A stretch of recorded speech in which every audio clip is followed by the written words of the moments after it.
capítulo 4, versículo 1 ao 2, começando no 1, começa assim. E Jesus, cheio do Espírito Santo, voltou do Jordão e foi levado pelo Espírito ao deserto. E 40 dias foi tentado pelo diabo, e naqueles dias não comeu coisa alguma. E, terminados eles, finalmente teve fome. Hoje eu quero falar sobre um tema que é comum para todo crente, e certamente eu acho que todos aqui já tiveram experiência nessa área. Eu quero falar sobre o que ocorreu com o Senhor Jesus logo no início do seu ministério. Nós lemos aqui no versículo 2, e 40 dias foi tentado pelo diabo. O diabo é chamado na Bíblia, em vários lugares, ele é chamado de o tentador. É o que ele faz. Ele tenta, ele engana, ele destrói, mas ele tenta. É um dos seus trabalhos. Se o diabo tentou Jesus, não pensemos nós que estamos isentos de ser tentado pelo diabo. O tema de hoje será: o tentador tenta. O tentador tenta. É muito perigoso não saber ou baixar a guarda em relação às tentações do tentador. Se você não sabe, se você é ignorante das suas tentativas, é algo perigoso. Igualmente perigoso é a gente baixar a guarda, a gente fechar os olhos e ignorar os seus ataques. Em 2 Coríntios, capítulo 2, versículo 10 e 11, o apóstolo Paulo, inspirado pelo Espírito Santo, diz: para que não sejamos sobrepujados por Satanás, porque não ignoramos os seus ardis. Essa palavra sobrepujados quer dizer dominados, vencidos. Para que não sejamos sobrepujados, para que não sejamos dominados, vencidos, derrotados por Satanás. Porque não somos ignorantes dos seus ardis. Então, se nós somos ignorantes, e por ignorantes quer dizer não saber, não estar a par, não estar fazendo nada a respeito, então nós seremos vencidos. Nós seremos sobrepujados, derrotados. Lemos aqui que Jesus foi tentado ao fazer a coisa certa. Versículo 1 diz que ele estava cheio do Espírito Santo. Fala que ele foi levado pelo Espírito. E essa é a norma. Sempre que eu e você tentamos fazer aquilo que é certo, sempre que eu e você estamos caminhando na direção correta, é ali que o diabo vai aumentar e aplicar as suas tentações. Quando tomamos uma decisão correta, vai vir uma tentação para que nós voltamos atrás. Quando estamos no caminho correto, haverão obstáculos, dificuldades, tentações. Quando alguém está no fundo do poço, todo acorrentado, todo atolado no pecado, sua vida dilacerada, sofrendo as consequências, o diabo não está mais tentando aquela pessoa. Ah, pastor, meu casamento, minhas finanças, meu emprego, minha vida está toda complicada, pastor. O diabo está me tentando. Não, ele não está lhe tentando. Ele já te venceu. Você já foi sobrepujado, você já foi derrotado. Você já está complicado. Ali não é o diabo tentando. Ele já tentou e venceu. Provavelmente porque os seus ardis, suas artimanhas, suas tentações, os seus ataques foram ignorados. Ignorados por você não os reconhecer, ou ignorados porque você simplesmente não deu a devida atenção que deveria. Não tomou as medidas necessárias. Então, como evitar isso? Como lemos em 2 Coríntios 2, versículo 10 e 11, como evitar ser sobrepujado, como evitar ser vencido. E eu quero então ver e conhecer alguns dos seus ardis, das suas manhas, esta manhã. Com isso eu peço que volte para Lucas, só que não no versículo 1 e 2, que nós lemos agora há pouco, mas para o versículo 12 e 13, do mesmo capítulo, Lucas 14, versículo 12 e versículo 13. Onde nós lemos: E Jesus respondendo disse-lhe: dito está, não tentarás ao Senhor teu Deus. E acabando o diabo toda a tentação, ausentou-se dele por algum tempo. Você conhece bem a história, aqui é no final do que é conhecido como a tentação de Jesus, no final dos 40 dias, o diabo veio e o tentou, e essa foi a última tentação. E Jesus então respondeu, como nas outras vezes, com a palavra de Deus. Mas eu quero trazer sua atenção no versículo 13. E acabando o diabo toda a tentação, foi o que ele fez, ausentou-se dele por algum tempo. A primeira coisa que precisamos entender sobre os ardis e as tentações do tentador, de Satanás, é que ele, o diabo, sabe escolher a hora certa. Ele sabe escolher a hora certa.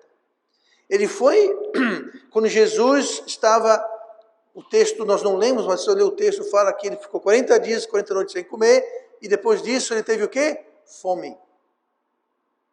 Então ele sabe a hora certa. E qual foi a tentação?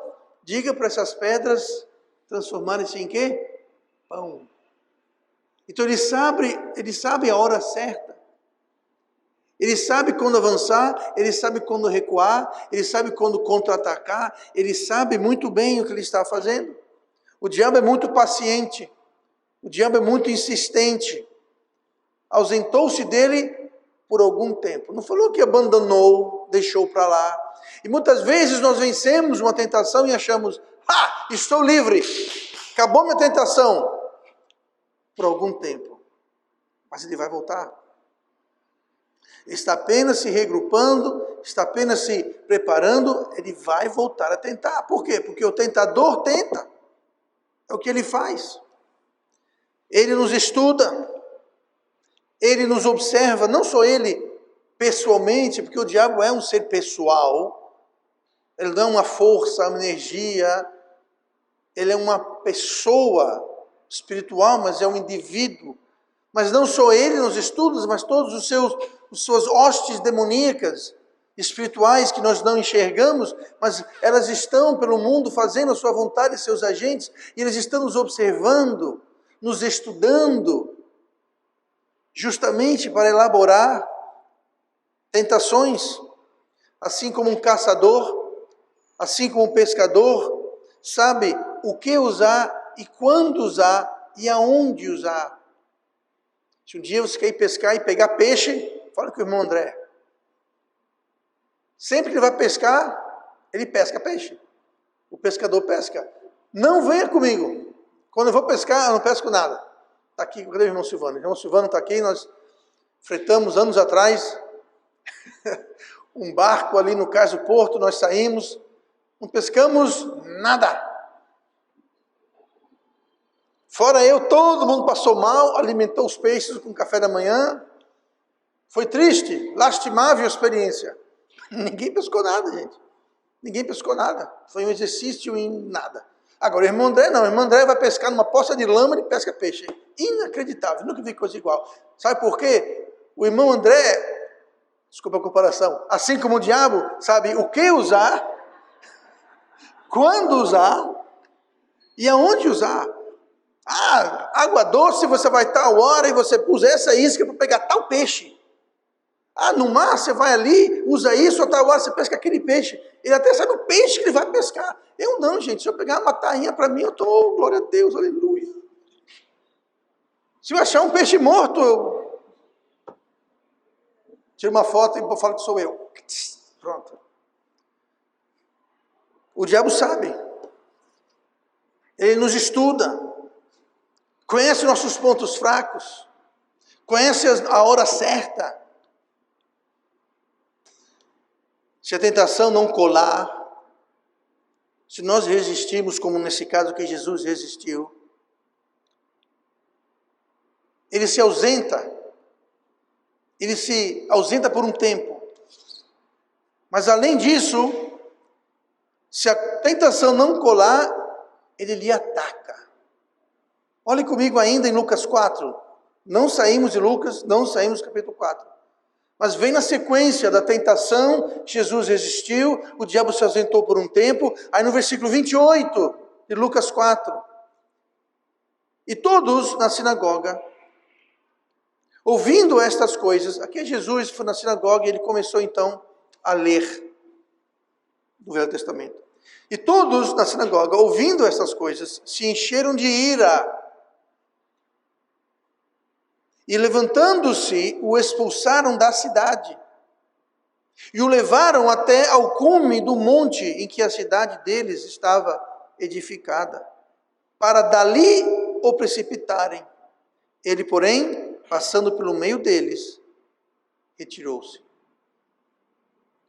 Um pouco antes desse episódio aqui, em Lucas 4, um dos primeiros acontecimentos do seu ministério, que ele entrou na sinagoga e leu do profeta Isaías. Ele foi rejeitado.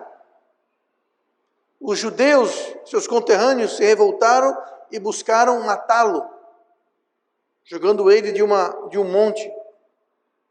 O interessante é que o diabo usará a tentação para levar outras pessoas a fazerem o seu trabalho sujo.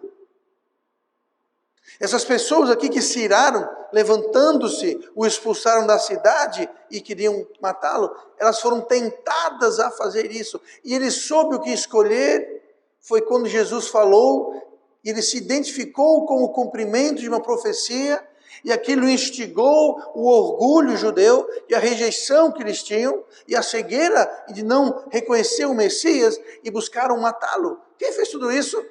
O diabo instigou, tentou. E geralmente ele faz isso não com os estranhos, às vezes sim, mas nem sempre com os estranhos, mas com amigos e familiares. Inclusive, se você ler Lucas 4, mais uma vez, mesmo capítulo, mesmo contexto, você vai ver aonde que isso ocorreu. Capítulo 16, Lucas 4. E chegando a Nazaré, onde fora criado, entrou num dia de sábado, segundo o seu costume, na sinagoga e levantou-se para ler. Quem eram essas pessoas que se levantaram e se iraram e buscaram matá-lo? São as pessoas que viram-lhe crescer. Eram pessoas que o conheciam. Naquela época, a sociedade era muito pequena. Nazaré era uma cidade pequena. Todo mundo conhecia todo mundo. Inclusive, uma das coisas que disseram foi: como? Esse não é o filho de Maria? Esse não é o filho de José? Esse não é o Jesus que a gente conhece? Como ele está dizendo agora que ele está preenchendo profecia alguma?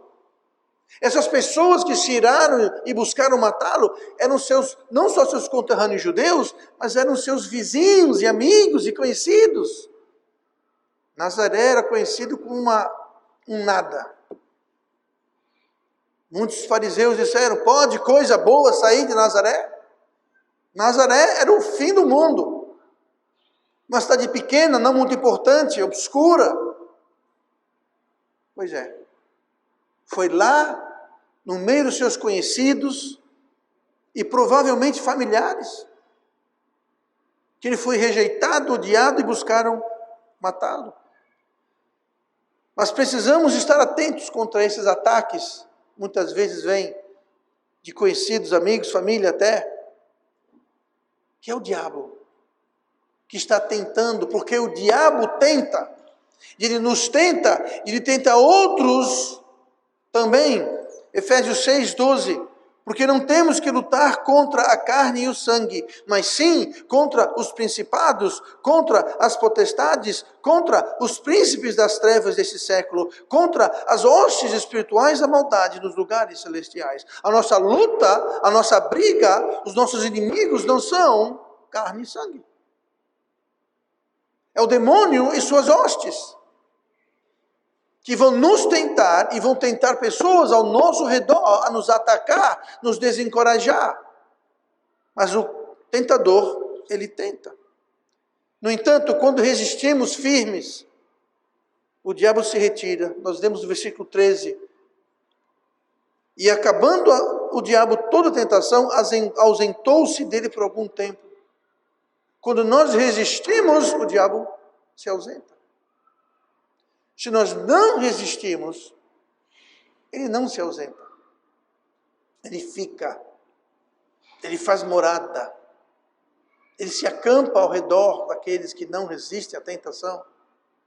Por quê? Porque o diabo é preguiçoso. Aqui está fácil a coisa, para que eu vou me dá trabalho. Eu vou ficar onde a coisa está fácil. Eu vou ficar onde a presa está fácil. Eu vou ficar onde a fraqueza. Ao resistirmos firme, Deus nos protege. Voltando para a sinagoga, onde tentaram matá-lo, jogando de um monte, versículo 30 de Lucas 4. Ele, porém, passando pelo meio deles, retirou-se. A gente lê isso e pensa, ele saiu. Mas imagine, ele está na sinagoga, ele é expulso da sinagoga, uma multidão, um vulgo, aquele monte, aquele vulvo, expulsa ele, e não só expulso da sinagoga, mas o impele, o leva, praticamente quase que o empurrando ao cume do monte. Eles estão irados, inconformados, revoltados. E a gente lê, ele, porém, passando pelo meio deles, retirou-se. Sabe o que é isso? É o poder de Deus livrando aquele que resiste. Livrando. Você acha que ele falou, com licença, dá licença, por favor, sei se vocês querem me matar, mas dá tempinho, dá um time, rapidinho aqui, eu vou me retirar. Vocês ficam aí esbravejando que eu volto já, viu? Não. De alguma forma, ele conseguiu se retirar, passar no meio da multidão. Como? A Bíblia não fala. Agora eu digo, é algo incomum, extraordinário. Você tem um grupo de pessoas que são prontos a te lançar do cume de um monte, você simplesmente passar no meio deles e se retirar em segurança. Tiago 4, versículo 7, nos explica esse fenômeno. Sujeitai-vos, pois, a Deus. Resisti ao diabo. E ele fugirá de vós. Como eu disse, se a gente não resistir, ele não foge. Ele acampa. Ele fica. Olhe comigo para Lucas, mas no capítulo 22 dessa vez. O tentador tenta. O tentador sabe a hora certa. Ele sabe a isca certa, o local certo, a ocasião certa, ele sabe. O tentador, ele tenta e ele sabe escolher a hora certa. Lucas 22. Outra coisa que precisamos entender, o diabo, o tentador, ele precisa de permissão. Ele precisa da permissão de Deus para nos tentar. Lucas 22, olhe no versículo 31 de Lucas 22. Disse também o Senhor, isso que é Jesus falando a Pedro, Simão, eis que Satanás vos pediu para vos cirandar como trigo, mas eu roguei por ti, para que a tua fé não desfaleça, e tu, quando te converteres, confirma teus irmãos. Isso que é Jesus falando a Pedro, esse Simão aqui é Pedro. Pedro, Satanás vos pediu. Satanás pediu para cirandar. O que é cirandar? Cirandar, você tem uma peneira, você coloca então o grão e você ciranda, você balança, você chacoalha para separar o grão da palha, da casca. Então você ciranda, você balança, aí você joga para cima, aí você pega de novo. Nessa que você joga para cima, a palha sai, aí cai e você chacoalha, você ciranda na peneira, para soltar a palha. Aí você joga para cima e ela cai de novo, o vento leva. E repetidamente você faz isso. Isso é cirandar. Satanás pediu permissão, ele vos pediu. Ele teve que pedir. Ele não chegou e falou, eu vou cirandar, eu vou pegar Pedro e eu vou tentá-lo, eu vou chacoalhá-lo, eu vou peneirá-lo. Ele não fez isso. Ele pediu. Satanás vos pediu para vos cirandar como trigo. Note, o diabo pediu.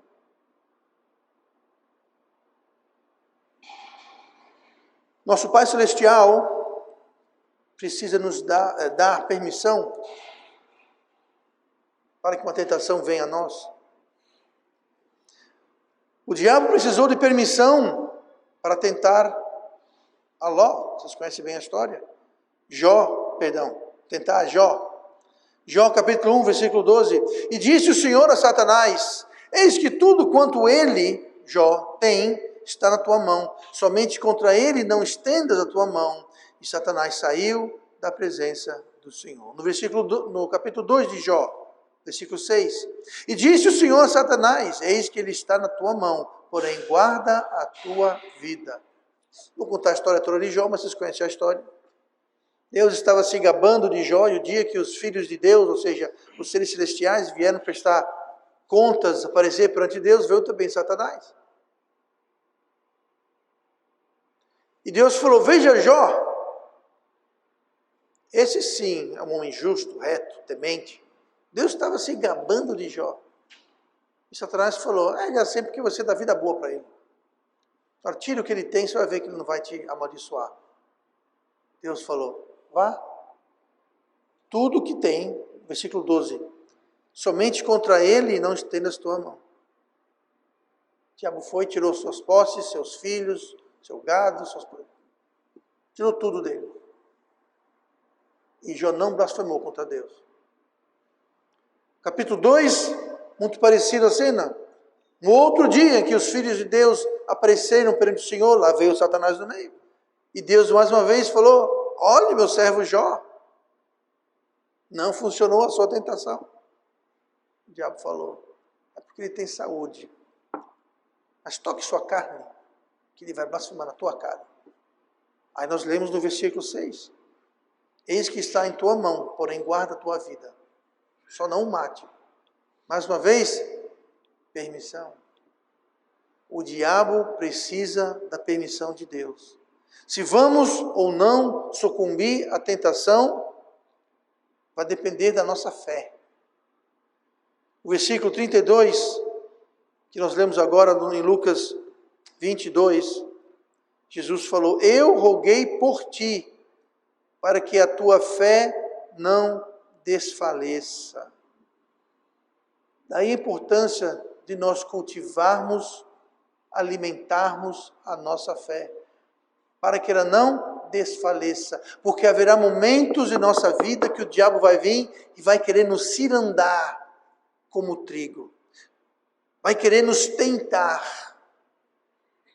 E se a nossa fé estiver fraca, ela vai desfalecer. Note que Jesus falou: Satanás vos pediu para vos cirandar como trigo. Note que não fala nada de que ele foi proibido de fazê-lo. Jesus nem confirmou, nem negou que foi permitido ou não permitido Satanás fazer alguma ciranda com Pedro. Mas ele fala algo impressionante e muito precioso. Ele falou: mas eu roguei por ti, para que a tua fé não desfaleça. Então cultive a sua fé. Mas note que maravilhoso. Mas Jesus falando: mas eu roguei por ti. Jesus está intercedendo, Jesus está pedindo misericórdia a Deus Pai por nós. Nós temos um advogado junto a Deus, que roga, ora, intercede, nos defende, e pede a misericórdia de Deus no momento de tentação. Imagine a decepção de Jesus, ao ver-nos, às vezes, sequer tentando resistir, sequer cultivando ou fortalecendo, alimentando a nossa fé. Eu roguei por ti, Pedro, para que sua fé não desfaleça. Aí ele olha e a gente está nem aí para a nossa fé. Não estamos lendo a Bíblia, não estamos vindo ao culto, não estamos ouvindo a mensagem, não estamos em oração, não estamos pedindo sabedoria e poder do Espírito Santo. Estamos, nem aí para a nossa fé. E Jesus está rogando por nós. Que triste, quando Ele roga por nós, e nós pecamos sem pensar duas vezes. Nem pensamos duas vezes. A tentação vem e zero resistência. Resistir o diabo e ele fugirá. Jesus está rogando por nós.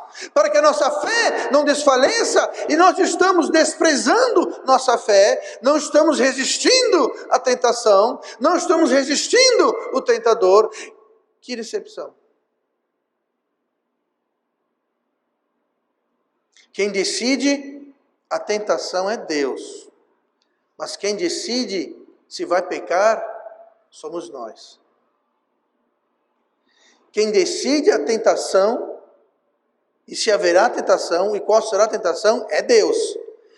Mas quem tem a palavra final somos nós. Olha comigo 1 Coríntios 10. 1 Coríntios 10, versículo 13, fala justamente sobre isso. Não veio sobre vós tentação, senão humana. Mas fiel é Deus, que não vos deixará tentar acima do que podeis. Antes, com a tentação, dará também o escape, para que a possais suportar. Deus é fiel. Deus não vai permitir uma tentação que nós não possamos suportar. Ou seja, toda tentação em que nós sucumbimos, caímos, é uma escolha. Nunca diga, a tentação foi demais para mim. Chamou Deus de mentiroso, cuidado. Deus está dizendo, Deus não permite tentação acima do que a gente pode aguentar, suportar. Por quê? Porque Ele é fiel.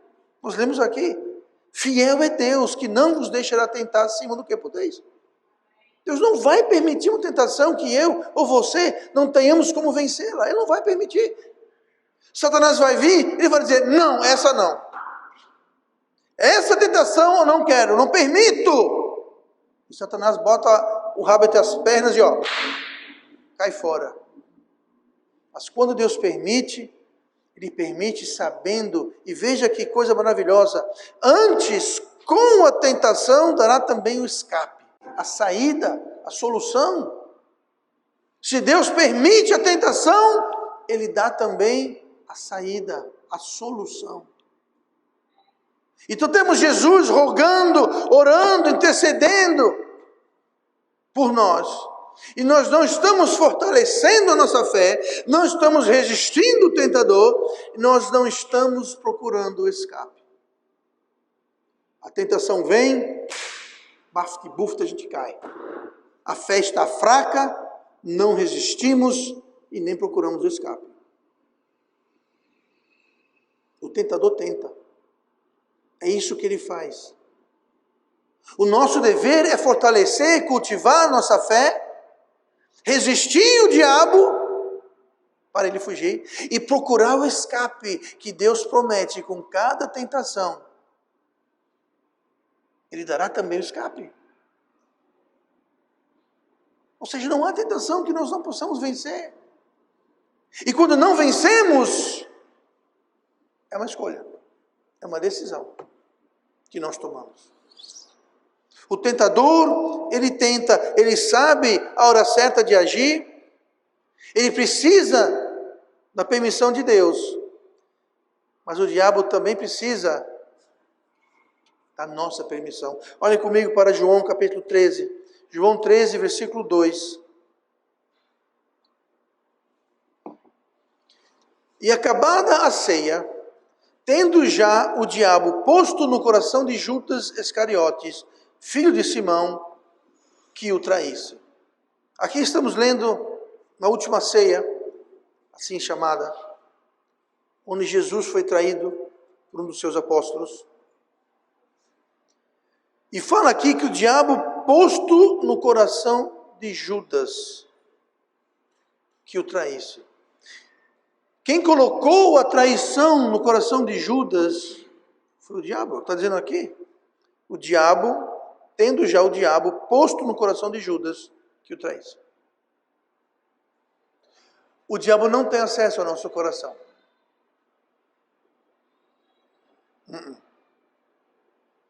Não. Judas é um caso pouco diferente, é um caso atípico, pois ele já era um caso perdido. Nós lemos em João 6, versículo 70. Respondeu-lhe Jesus, Não vos escolhi a vós os 12? E um de vós é um diabo. E isso dizia ele de Judas Iscariotes, filho de Simão, porque ele o havia de entregar, sendo um dos 12. Então Judas já é o filho da perdição. Judas já tinha um histórico de transgressões. Em João 12, versículo 6. Ora, ele, Judas, disse isto não pelo cuidado que tinha dos pobres, mas porque era ladrão e tinha a bolsa e tirava o que ali se lançava. Judas era o tesoureiro do grupo, da igreja, e ele tirava o que ele achava melhor. Ele roubava. Judas era um ladrão, um traidor, um falso. Não era salvo. É chamado de filho da perdição.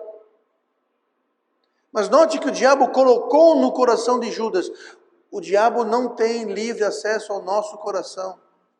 E alguém com perfil de Judas, ladrão, mentiroso, falso, perdido, fica muito fácil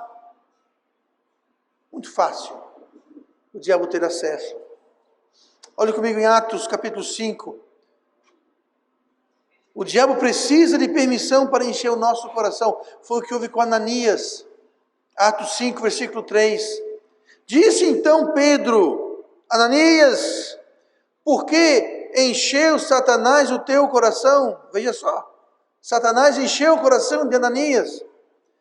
Por que encheu Satanás o teu coração? Para que mentisses ao Espírito Santo e retivesses parte do preço da herdade. Guardando não ficava para ti? E vendida não estava em teu poder? Por que formaste este desígnio em seu coração? Não mentiste aos homens, mas a Deus. Aqui, igreja em Jerusalém, Ananias tinha uma propriedade, vendeu a propriedade e falou: Pedro, igreja, todos, eu vendi uma propriedade e aqui está o dinheiro, eu estou ofertando à igreja. Só que não foi isso que ele fez. Ele deu parte do dinheiro para a igreja e parte ele aplicou na poupança, debaixo do colchão dele. Enfim, ele deu parte e entregou parte. Pastor, é pecado fazer isso? Pedro falou: não era a tua propriedade? É a sua propriedade. Você vendeu porque quis. Uma vez vendida, o dinheiro é seu, você faria o que você quisesse. O problema é que você falou uma coisa e fez outra. Esse foi o problema. Não foi porque ele vendeu ou não vendeu, ou vendeu e só deu parte, não deu parte. Pedro fala: era a tua propriedade. Tendo vendida, o dinheiro era seu. Ninguém pediu nada, ninguém falou nada. Você que falou que vendeu e deu para a igreja. E ninguém foi checar. Ninguém foi no cartório, no banco, saber: Ananias vendeu isso por quanto? Cadê o depósito dele? Ninguém fazia isso. O Espírito Santo revelou isso a Pedro. Mas note que isso foi colocado no coração de Ananias por nada, por ninguém menos que Satanás. Versículo 3. Por que encheu Satanás o teu coração? Satanás, ele pode vir, ele pode bater. Ele vem, ele tenta, porque o tentador tenta, mas a porta do coração somos nós que abrimos. É a mesma coisa com Jesus. Apocalipse fala o quê? Eis que estou à porta e bato. Todo aquele que abrir a porta, eu entrarei e cearei com ele. A porta do nosso coração, nós abrimos para quem nós quisermos. Ou para Jesus, ou para Satanás. Jesus quer entrar e cear conosco. O diabo quer entrar e encher o nosso coração. Com tentação, com maldade. O tentador tenta, mas quem abre a porta somos nós. Deus decide a tentação, mas quem decide sucumbir à tentação somos nós. Tiago escreve: ninguém diga de Deus sou tentado. Deus, você me tentou. Deus não tenta ninguém. Ele pode permitir Satanás a tentar. Mas só permite o que podemos suportar, e junto com a tentação, ele manda o escape. E temos Jesus que roga por nós, para que a nossa fé não desfaleça. O tentador tenta. É o que ele faz. Mas o que nós estamos fazendo? Cuidado com o estado do seu coração. Em Atos 8, vi um homem chamado Simão.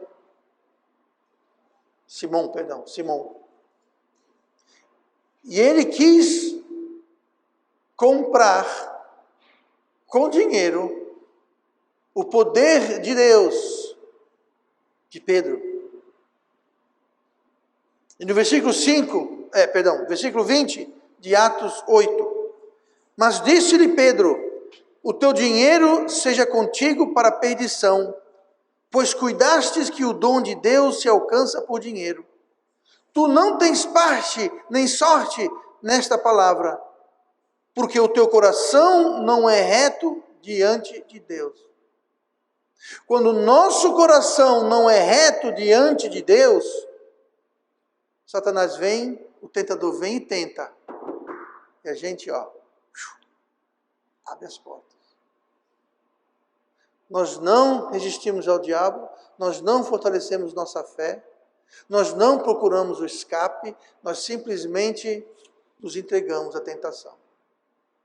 Não há resistência, não pensamos duas vezes,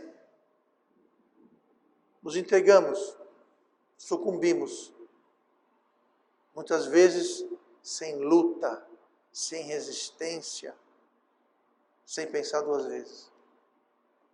Sobretudo o que se deve guardar, guarda o teu coração, porque dele procedem as fontes da vida. Provérbios 4, 23. Guarde o coração. Se o nosso coração está reto, quando o tentador vem, ele não entra. Nossa fé está forte. Jesus está intercedendo. E nós estamos resistindo e procurando a saída que Deus promete, o escape que Deus permite junto com a tentação. O tentador tenta, é o que ele faz. Deus livra, protege, ajuda e fortalece. É o que ele faz. É o que Deus faz. Porém, guardar o nosso coração, cultivar a nossa fé, resistir ao diabo, procurar o escape, isso é com nós. Não é com o diabo, não é com Deus, é com nós. Somos nós. Deixar de fazer nossa parte coloca todo o avanço na fé, todo o crescimento espiritual a perder. E francamente, essa é a preocupação de todo pastor sério. Eu digo isso porque tem muito pastor por aí que nem pastor é. Mas um pastor sério, um bom pastor, tem isso em mente. O desperdício que uma tentação sucumbida pode fazer. O estrago que uma tentação não escapada pode trazer. O que uma tentação mal encarada pode desencadear na vida de alguém. E como o apóstolo Paulo escreveu em 1 Tessalonicenses 3 e versículo 5. Eu vou terminar com isso. Portanto, não podendo eu também esperar mais, mandei-o saber da vossa fé, temendo que o tentador vos tentasse e o nosso trabalho viesse a ser inútil. Paulo escreveu aos Tessalonicenses dizendo: nós tememos que o tentador vos tentasse e o nosso trabalho viesse a ser inútil. Você trabalha, pastor, com vidas Você acompanha a trajetória? Muitos aqui, eu vos conheço desde criança. Uns aqui, eu vos conheço quando vocês eram jovens. E agora estão com o pé na cova. E a gente vê o avanço e o progresso. Às vezes não. E não são poucas as vezes que infelizmente observei o que Paulo fala aqui, o nosso trabalho viesse a ser inútil. Muitas pessoas que um dia graciavam nossa presença, hoje nem na igreja estão, nem nessa nem nenhuma igreja. Trabalho foi em vão, muitas vezes desencadeada por uma tentação não escapada. Às vezes é uma coisa pequena, mas aquilo desencadeia uma série de eventos trágicos que tornam anos de trabalho, investimento, oração, sacrifício em vão. O diabo não é justo. O diabo tenta. Deus livra, abençoa, fortalece. Mas guardar o coração, resistir e procurar o escape é comigo e é com você.